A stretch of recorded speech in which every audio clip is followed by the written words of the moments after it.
Conflict Zone with Tim Sebastian. A Chinese balloon flying high over America has led to the cancellation of high-level talks between Beijing and Washington. My guest in Beijing is Senior Colonel Zhu Bo, expert on Chinese security and strategy. But apart from the balloon, there are plenty of other irritants that Washington wanted to discuss. What will happen next? Conflict Zone. In 30 minutes on DW. We're here because you were there. German Colonial History is a book filled with horrifying chapters. 4 generations of people share not only their stories, but those of their families. A film about racism, survival, and resistance. In 75 minutes on DW. Your mind is your greatest. Getting ahead using tech. As our documentary series, Founders Valley, hits Africa.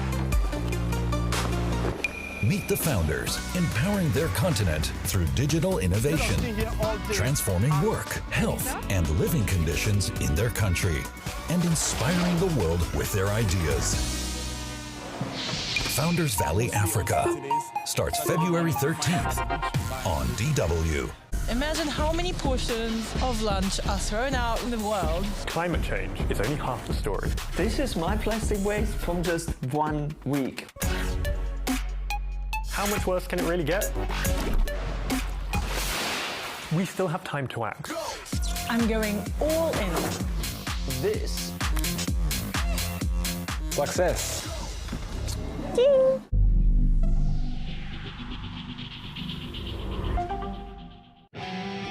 Frankfurt Airport, international gateway to the best connections of air, road and rail. Located in the heart of Europe, you are connected to the whole world. Experience outstanding shopping and dining offers. Enjoy our services. Be our guest at Frankfurt Airport City, managed by Fraport.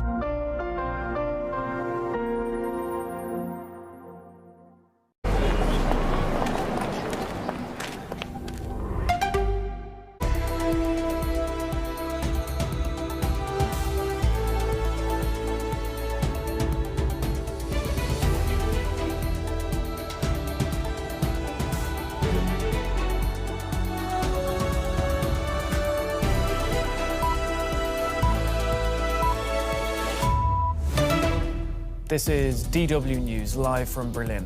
Growing criticism of the official response to the earthquakes, which have killed thousands in Turkey and Syria. Turkish President Erdogan sees the destruction for himself and admits there were failings on the day of the disaster. Survivors in northern Syria sift through rubble and bury their dead. Rescuers appeal for humanitarian corridors in a region already devastated by civil war. And Ukraine's president extends a diplomatic drive to drum up support for the fight against Russia. Volodymyr Zelensky arrives in Paris for talks with the leaders of France and Germany.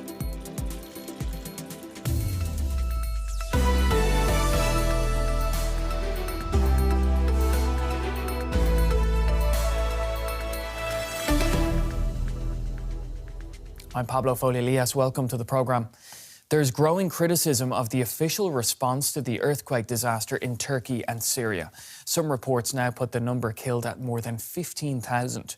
Turkish President Recep Tayyip Erdogan has toured the disaster area for the first time, promising aid for victims and more rescue teams. But the window for finding people alive is closing fast, and critics say help has been too slow to get through. Erdogan admits there were problems in dealing with the immediate aftermath. Critics say it took far too long for rescue workers to arrive. Many blame President Erdogan. 3 days on, he defended his government's response on a visit to the disaster zone. All state agencies are working now. On the first day, there were a few problems, but from the second day on, we had the situation under control.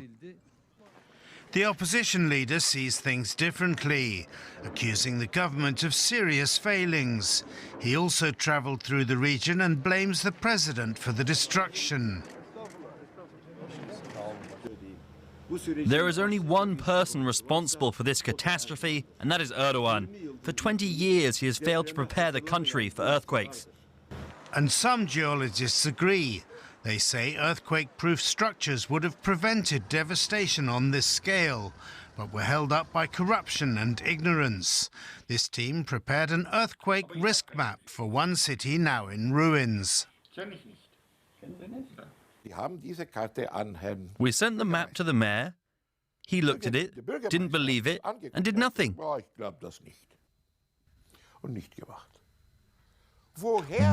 was he able to do that? Researchers maintain everyone knew Turkey was sitting on a powder keg, but far too little was done. Well, as we heard, Turkey's president is facing growing criticism over his government's handling of the disaster. DW correspondent Dorian Jones has sent this report from Istanbul.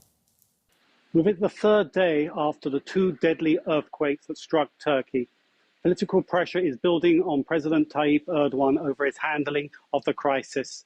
There is growing criticism over what many critics say was a slow response and deployment of search and rescue teams, and in particular over the role of the army.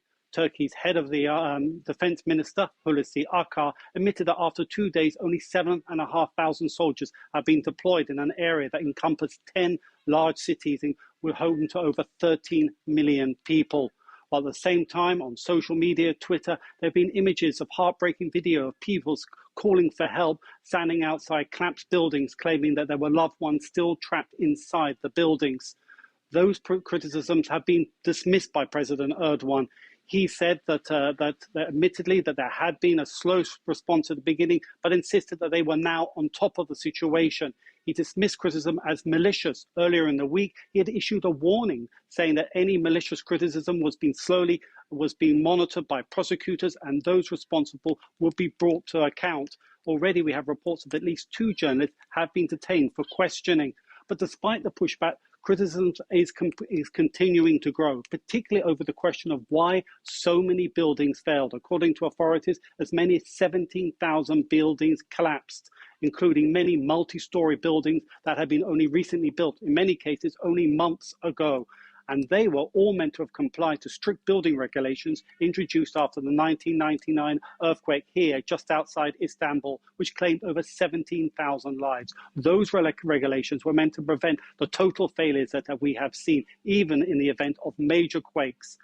But despite these growing criticism and warnings by President Erdogan, he is still doubling on down, insisting that that the country has faced an unprecedented natural disaster, and they've called for what he said national unity. But at the same time, we are getting reports that Twitter has been reduced in terms of speed and access, and has become very slow for users, particularly in the disaster-struck areas, as well as other communications such as email. This is only adding to the anger and criticism from the opposition, who claim that these social media platforms are vital at such a time for people to communicate and find loved ones in this time of absolute national emergency.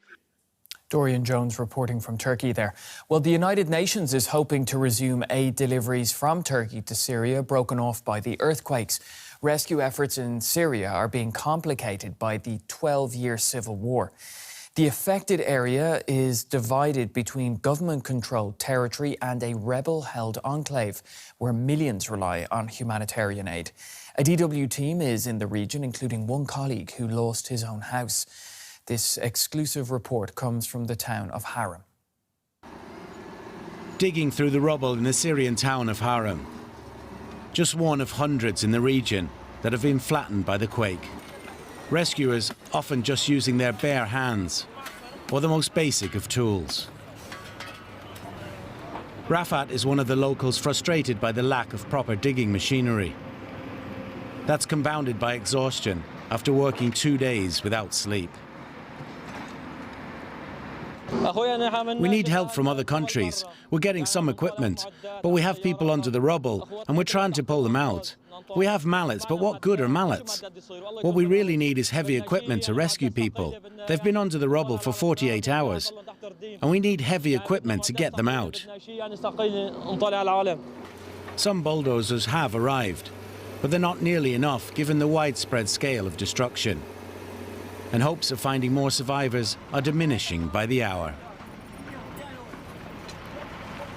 While the able-bodied assist with rescue efforts, others are left to ponder what's next for them. We don't have any clothes or any possessions anymore. We were in the streets in the rain, without socks or anything. We don't have anyone to stay with. My siblings died in Aleppo. Rafat and the other helpers in Harem will continue to hammer away until their mission is complete. And after that, they'll have another massive task: rebuilding their village.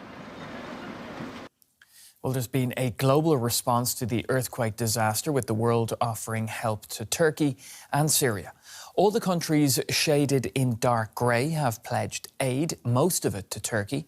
The European Union, the US, China and India are all sending rescue workers and equipment. Ukraine says it wants to help its friends in Turkey, while Russia is assisting Syria, where Moscow also has troops.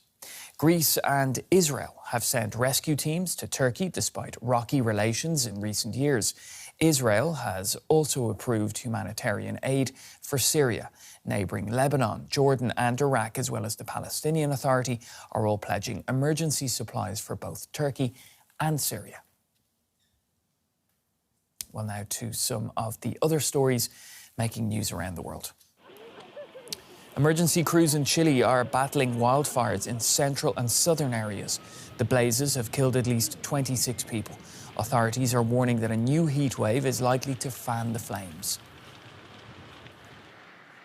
Canadian police say 2 children have been killed after a public bus smashed into a daycare centre in Montreal. Police believe the driver crashed the vehicle deliberately, but say they do not know his motive. Washington says China has a global fleet of spy balloons like the one shot down by the US Air Force last week. The White House claims Chinese spy balloons have been spotted flying over all 5 continents. International investigators say Russian President Vladimir Putin played an active role in the shooting down of Malaysian flight MH17 in 2014. Prosecutors say Putin offered missiles to pro-Russian rebels, but there's no evidence that he personally ordered the attack. Ukraine's President Volodymyr Zelensky has arrived in Paris on a diplomatic mission to drum up support from Western allies in the fight against Russia. Zelensky is holding talks with the leaders of France and Germany. He'll also join an EU summit in Brussels. It's only his second trip out of Ukraine since the invasion. That was last year. The Ukrainian president has renewed his appeal for more high-tech weapons, including fighter jets. Zelensky is urging partners to step up their support as Kyiv braces for a potential Russian spring offensive. France and Germany are potential game changers. And this is how I see our negotiations. Everything is obvious. The sooner Ukraine can get powerful weapons, long-range weapons, the sooner our pilots can get modern aircraft, the stronger our forces will be. And I'm grateful to you for starting down this path. The sooner this aggression of Russia will end, and we will return a lasting peace to Europe. Well, DW correspondent Lisa Lewis told us what Ukrainian President Volodymyr Zelensky is hoping to achieve in Paris. Well, he's continuing to rally support for Ukraine. Obviously, as we just heard, he's asking for fighter jets. Now he's hoping to get F-16 American fighter jets or Mirage French fighter jets from the Europeans. We understand from the European side, though, that it's rather unlikely he would get these in the immediate term. The European countries are offering to train pilots, such as the UK, which has promised that earlier today. And France is also saying we're standing, with Ukraine. We're giving Ukraine full support, but it's rather unlikely they will provide planes right now. Mind you, it would take several weeks, months, or even years to train up pilots to fly these planes. This is not something that can be delivered immediately, indeed. Lisa Lewis reporting from Paris there. Well, earlier Zelensky addressed the British Parliament in London. He thanked the UK for its backing since the start of the war. A warm embrace on the tarmac. Mr. President, please. And a rapturous applause at a joint session of the British Parliament. Ukrainian President Volodymyr Zelensky was the man of the hour, doing what some have called nearly impossible, unifying the United Kingdom's contentious political parties. He thanked the UK and its former Prime Minister Boris Johnson for immediately supporting the fight against Russian aggression. We know Russia will lose. And we really know the victory will change the world. And this will be a change that the world has long needed. The United Kingdom is marching with us towards the most important victory of our lifetime. Thanks and praise were quickly followed by pleas to provide Ukraine with air power. Since day one. And I appeal to you and the world with simple and yet most important words. Combat aircrafts for Ukraine, wings for freedom. The message symbolized the presentation of a helmet to the UK Parliament Speaker. It belonged to one of Ukraine's ace fighter pilots. The writing on the helmet reads, "We have freedom, give us wings to protect it." The historic visit comes as Ukraine braces for a possible new offensive in Kharkiv and Zaporizhia. It also highlights Britain's desire to once again play a leading role on the world stage. After the United States, it's the largest donor of military aid to Ukraine, committing £2.3 billion since the war began and pledging to match that this year. Zelensky is expected to continue his pleas to European leaders, some in person, for air support he believes will bring the war to a quick end. You're watching DW News. Stephen Beardsley is up next after a short break with your business news. And don't forget, you can get more information and news on our website, dw.com. And you can follow us on YouTube and our social media accounts, Instagram and Twitter. I'm Pablo Foley-Elias from me and the team here in Berlin. Thanks for watching. Take care.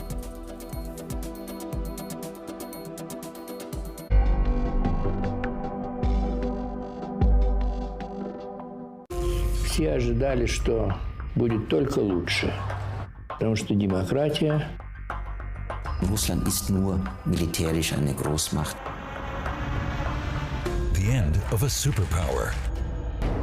The collapse of the Soviet Union. Russia's war in Ukraine. 1 year since the invasion began. We take a look back and into the future. Это не блеф. Слава Украине. In February on DW. Let someone else do the hard work. TV highlights selected for you. New every week in your inbox. Subscribe now.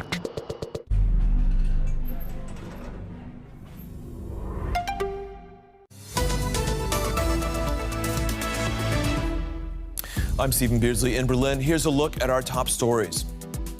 A French-German delegation returns from Washington empty-handed after sharing its concerns over the U.S.'s massive new climate investment package. Brazil and Colombia carry out raids against illegal gold mining in the Amazon region. But can they keep the scourge from coming back? Welcome to our show.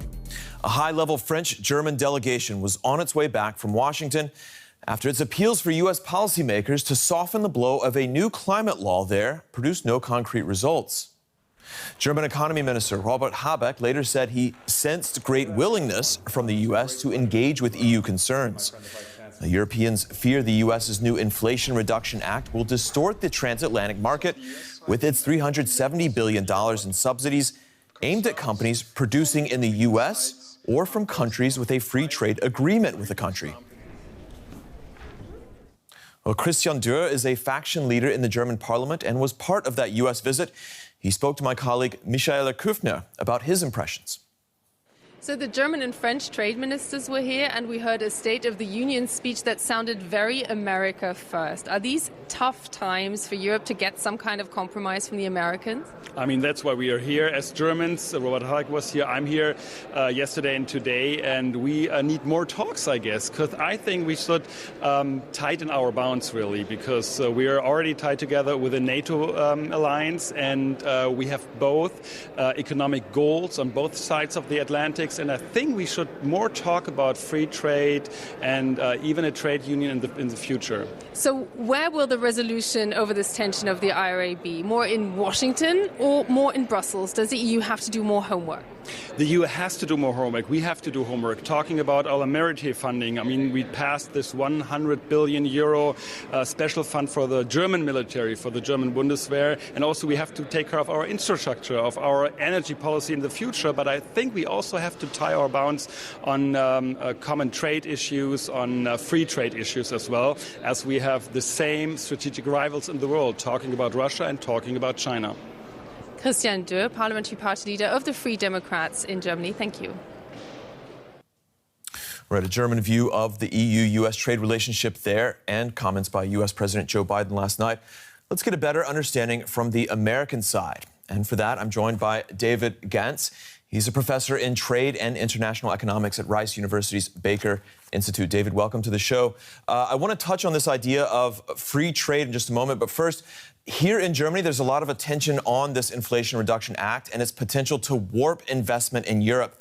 What's the sense there in the U.S.? How much concern among policymakers is there? First of all, thanks for inviting me. In terms of the so-called Inflation Reduction Act, I think probably the German concern is mostly on the subsidies for electric vehicles and electric vehicle batteries, which are limited to North America and to countries with which the U.S. has a free trade agreement, which does not include the EU. So the concerns here, I think, are basically the parties are united on the basic Biden administration proposals, the legislation, which is buy American, invest American, employ American workers. And though there are obviously some who are concerned with broader U.S.-EU relations, I think there's a great deal of bipartisan support for making the transition to electric vehicles produce as many jobs in the U.S., or at least in North America, as possible. There was some surprise here that Biden carried on some aspects of that protectionism that we saw during the Trump administration. Would you expect that that kind of buy first, produce first in America, that kind of policy idea will continue in the future? Is there bipartisan support for this now and going forward? Well, first of all, there shouldn't have been any surprise that Mr. Biden was carrying on these policies because a significant chunk of the Democratic Party has been advocating it for years and years and years. And as to the future, I don't see any reasonable option where whoever becomes president, say in 2025, is going to have policies that are much different from what you heard last night. It's a fairly broad bipartisan support. And I don't see anyone out there, either on the Republican or the Democratic side, who is likely to come in and try to convince Congress that it would be good to relax this. I can see changes around the edges, but not major changes.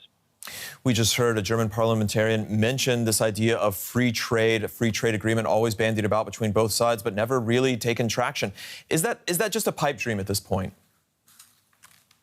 Well, as most of your readers know, listeners know, there was the transatlantic trade and investment partnership negotiations, which went on under the Obama administration for 2 or 3 years and then petered out. I think the issues that arise in trying to do a full-blown free trade agreement with the EU and the U.S. are very difficult, even if the current administration was interested in free trade agreements which it isn't. There's some exploration of an FTA light, for want of a better word, the kind of thing we're doing in the Asia Pacific and in Latin America, but it's not at all clear that that would satisfy the requirements of the statute. All right, that's David Gantz with Rice University's Baker Institute. We appreciate your time. My pleasure. And we go now to some of the other global business stories making headlines. UK regulators say Microsoft's $70 billion plan to buy video game company Activision Blizzard will stifle competition and hurt consumers. The purchase hasn't been barred, but watchdogs say Microsoft must work to address antitrust concerns. If successful, the deal will be the largest in the history of the tech industry.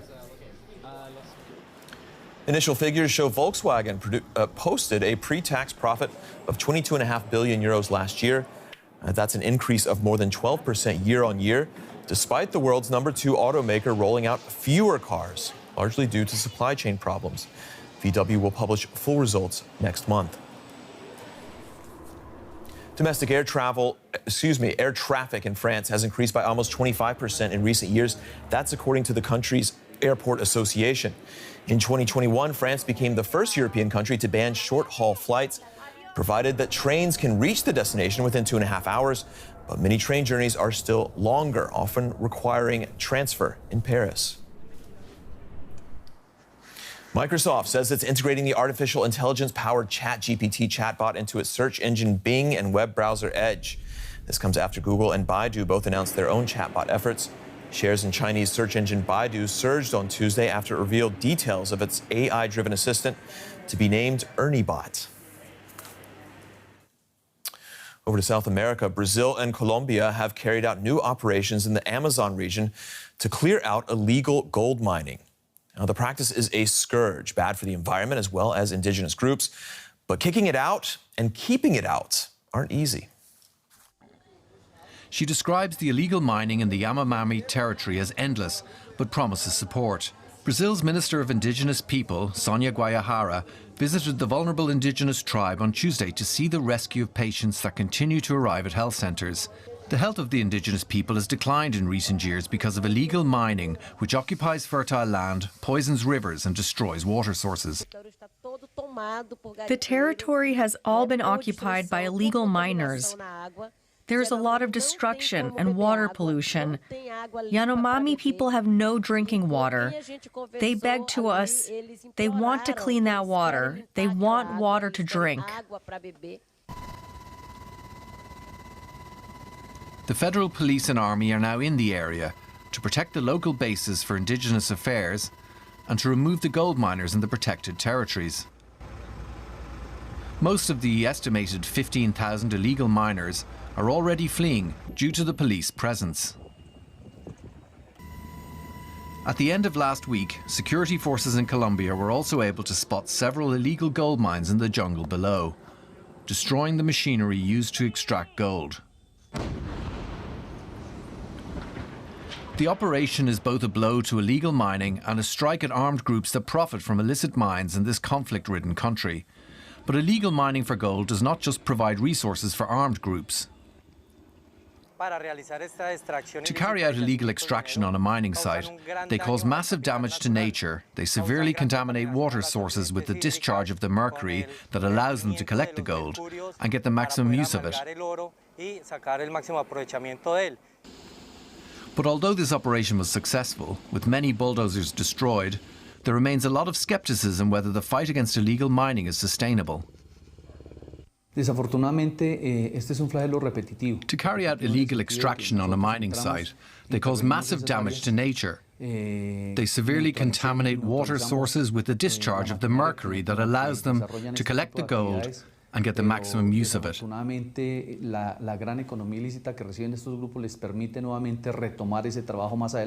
Colombia began operations against this kind of illegal mining in 2012.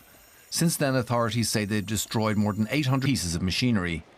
President Gustavo Petro has vowed to continue the operations against illegal mining of gold, platinum, silver and other minerals, as long as the protagonists of this predatory activity continue to destroy the environment. And finally, what started as a side hustle in a small Brooklyn apartment has become a successful bakery of sorts, selling miniature croissant breakfast cereal.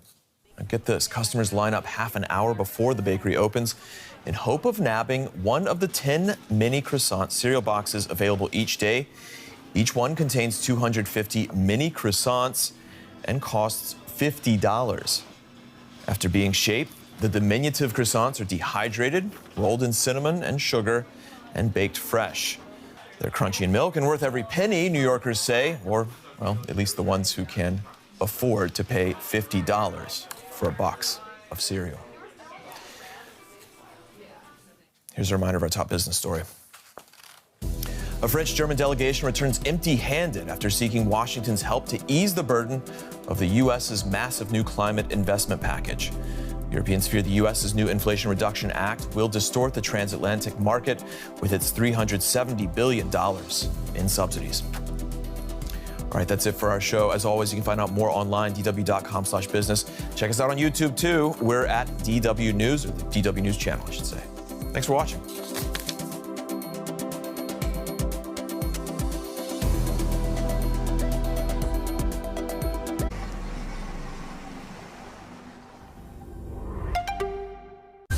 Enter the conflict zone with Tim Sebastian. A Chinese balloon flying high over America has led to the cancellation of high-level talks between Beijing and Washington. My guest in Beijing is Senior Colonel Zhu Bo, expert on Chinese security and strategy. But apart from the balloon, there are plenty of other irritants that Washington wanted to discuss. What will happen next? Conflict Zone. Next on DW. We're here because you were there. German Colonial History is a book filled with horrifying chapters. 4 generations of people share not only their stories, but those of their families. A film about racism, survival, and resistance. In 45 minutes on DW.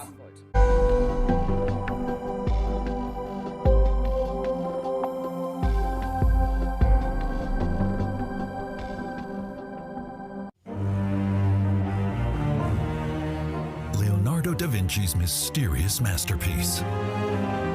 It is perhaps the greatest Leonardo masterpiece in the collection of the Louvre. And no, it is not the Mona Lisa. It is the Virgin of the Rocks. 2 versions, multiple copies, and a hidden drawing. Was there another symbolic meaning to this beautiful painting that perhaps we just don't understand today? The search for answers starts February 10th on DW.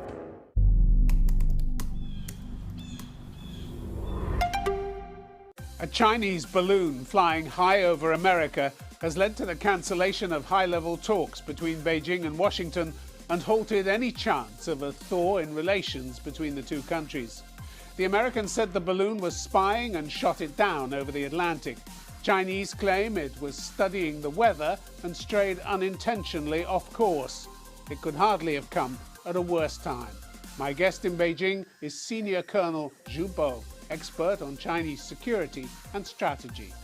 I think the world is looking really dangerous in that it seems that the world is totally split.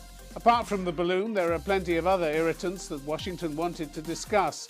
China's refusal to condemn Moscow's invasion of Ukraine and its increasing threats directed at Taiwan. Is China preparing to take the island by force? Senior Colonel Zhu Bo, welcome to Conflict Zone. Thank you, Mr. Sebastian. China's balloon got shot down after violating U.S. airspace. It had no right to be there, of course. Why the indignant response from Beijing? Is it that they just don't like getting caught? I think the Chinese government has expressed regret already. And therefore, I believe the American government should not make really a fuss about it. After all, it's just an accident. So they should not really bother too much about it. If I compare this kind of entry, which is most unfortunate, to Americans' numerous and endless reconnaissance and surveillance along Chinese coast or in the South China Sea in the name of freedom of navigation, I would say their activities are purposeful, while ours are inadvertent in this case. You say, that America is making a fuss, but we've had claims of overreaction from your government, a statement of strong discontent and protest. There was even a threat of retaliation. We reserve the right to take further measures. What happened to China's call for cool heads? You're not telling me China wouldn't have done exactly the same thing if a US balloon had floated over its territory? Well, I think you have used the right word, overreaction, and that is how we have described American action on American part. China, of course, would reserve rights, to reciprocate. If there is a tit, of course, you can expect a tat. But I believe the general spirit of the remarks of the spokesman is to have a kind of a cool-headed conversation to talk about all this, because there are so many international rules regarding aviation, regarding shipping industry, but to my knowledge, not so many rules are made about this kind of balloon stuff. Although historically there are the law of the war which prohibit, for example, throwing projectiles or explosives from balloons. So if the United States believes this is so alarming, then I probably believe this would provide a good chance for the two countries to talk about all these things in a candid, honest manner. Well, let's just look at China's claim. Beijing says this was nothing more than a weather balloon. It was blown off course by unpredictable winds. And yet, out of almost 10 million square miles in North America to choose from, your balloon just hovers, it parks itself for a while above America's missile silos in Montana. What a coincidence. Does China really expect anyone to believe that explanation?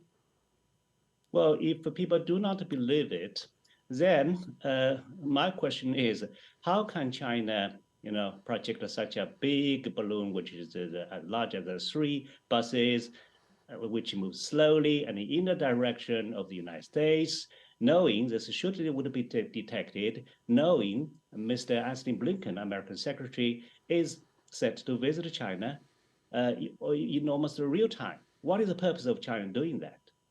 Well, somebody didn't want the visit. If you can't control your balloons and prevent them from violating other countries' airspace, perhaps you shouldn't be flying them in the first place, should you? Well, I think, using balloon for scientific research is perfectly legal, and it is allowable. As I said before, this is simply an accident. Well, people make mistakes, and there could be accidents. So it is all right, and we are honest about that. We expressed regret, and we hope this page would be over. If this page is not over, then we should discuss about how we should avoid things, from happening in the future. The Americans tracked this balloon for some days. Last Wednesday, the State Department raised the issue with your embassy in Washington, but it got no answers. So here's the question. Why did Beijing wait for the Americans to raise this issue? If it was an honest mistake and an innocent flight, why didn't Beijing act according to international norms and immediately alert Washington when this object violated US airspace? I don't believe the Chinese government was silent. Actually, if you read the website of Chinese Ministry of Foreign Affairs, our spokesman actually was talking about this almost on a daily basis in recent days. And from the first remarks of the spokesman, she mentioned clearly that we would, investigate into the situation, because Ministry of Foreign Affairs should not be supposed to know everything beforehand. And this is a down-to-earth, honest attitude for her to say it like that, and then for China to find it out. And China very soon has expressed its opinion through a statement. Yes, but the fact is, China had the chance to raise this issue of its own accord with the Americans. You tell me it didn't know where its balloon was. it didn't raise the issue. It waited until the Americans had raised it. And then last Thursday, when the US announced the presence of the balloon, your spokeswoman played dumb, saying China would gather and verify the facts. There was nothing to gather or verify, was there, Senior Colonel Zhu Bo, saying, well, you already knew exactly what it was because the State Department had raised the issue with your diplomats. So why play dumb? Honest people don't need to do that, do they? Well, I think the Minister of Foreign Affairs should not be taken for granted that they should know everything beforehand, because it's not that everybody would provide them information beforehand. And if there is an accident or if there is an incident, well, when it has become public, or if Minister of Foreign Affairs is aware of it, of course it will start investigation with approval of the Chinese government. And then we could find out the truth. Yeah, well, this is obvious, I believe. There's nothing wrong with that. This isn't the first time. According to the Pentagon, this isn't the first time you've done this. Pentagon says you got away with doing this at least 4 other times.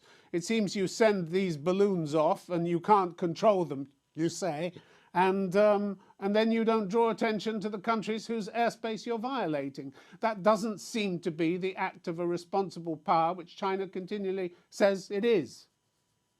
Well, Pentagon would say so many things, and I don't know which one is true and which is not. But I know at least one thing is true. When one of the 4-star generals talked about China, mainland China going to attack Taiwan in 2025, Pentagon expressed a disagreement. And this kind of discrepancy would show actually domestically how divided the United States has become in terms of coordination among 3 branches, in terms of coordination even within the military. So right now, the United States... you don't seem to be much better in coordinating. You don't throughout the world. The United States domestically is highly divided.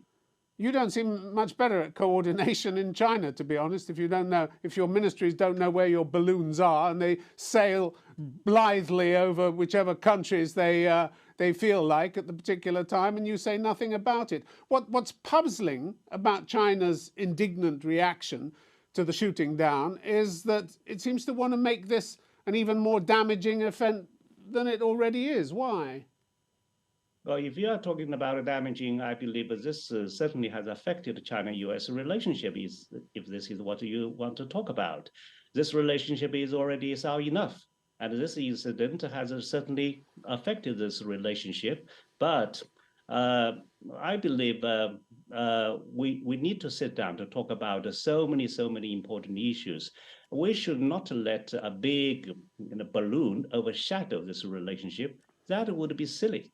Yeah, a balloon is a balloon, and it is no longer there, and it will be left probably in history. But there are so many pressing hard issues for these 2 countries to deal with, and this is a priority. Otherwise, why would Biden send Antony Blinken to come to China? So you think the visit of Antony Blinken, U.S. Secretary of State, can be resurrected? Can it? Is this what China wants? I think he himself has expressed that he would come to China at the earliest possible time. I believe he's waiting for the lapse of time to a certain extent, because he certainly would not wish his visit, apparently a very important visit, to be overshadowed by a big symbolic balloon. This sounds like a Hollywood movie. Let's talk, if we may, about the war in Ukraine, one of the subjects that Mr. Blinken might perhaps have discussed with your government if his trip had gone ahead. You've written that China has taken a careful line between Russia, its strategic partner, and Ukraine, a significant trading partner. But isn't that just a polite way of saying you're sitting on the fence, waiting to see who wins? After all, you don't want to back a loser, do you? Well, it's a difficult situation for everybody, including China, because as you have corrected or quoted in my opinion, while Russia is China's strategic partner, but we also have a very good relationship with Ukraine. Well, I believe China has tried its best to be in a neutral position. China has tried its best to be impartial.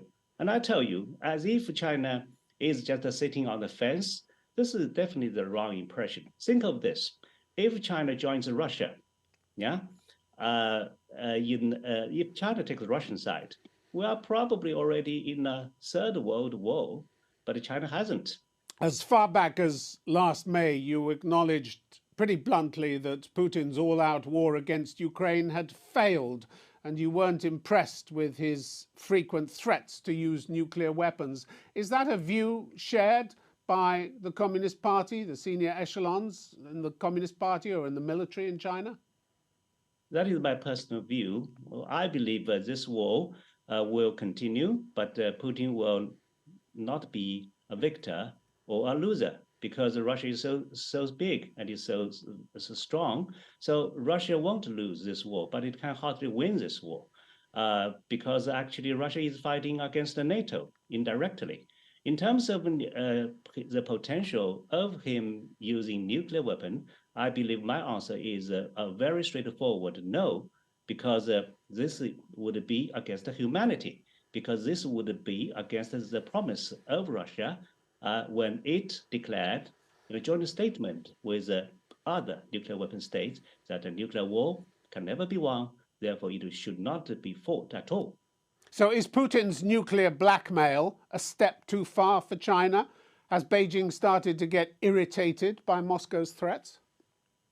I think he should not talk about, he didn't talk about using nuclear weapons directly, but he did mention as hints how nuclear weapons might be used. He talked about the president during the Second World War, what I think he was referring to what happened to Nagasaki and Hiroshima, but that is a bad example to quote.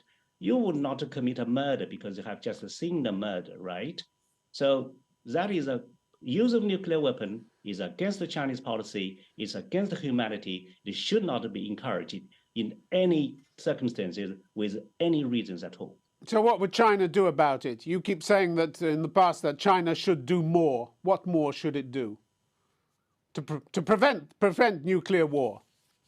Yeah, China actually has already done something because in German Chancellor Scholz visit to China, it was stressed by President Xi Jinping that nuclear weapons should not be used in Europe.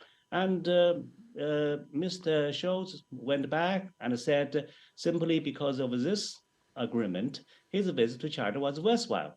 And President Xi mentioned this again during his bilateral meeting with President Biden at the G20. So China's position on this issue is clear-cut. It is crystal clear. And is there any sign that Moscow is listening to China's position? I won't be able to speak on behalf of Russians, but I believe, well, if somebody has written some opinions in FT, in The Economist, or Chinese president has talked it on more than one occasion, Russians should have heard it. You wrote recently that by threatening Ukraine, which chose to give up its nuclear weapons, Russia has already tarnished its reputation. Didn't it also tarnish its reputation by murdering large numbers of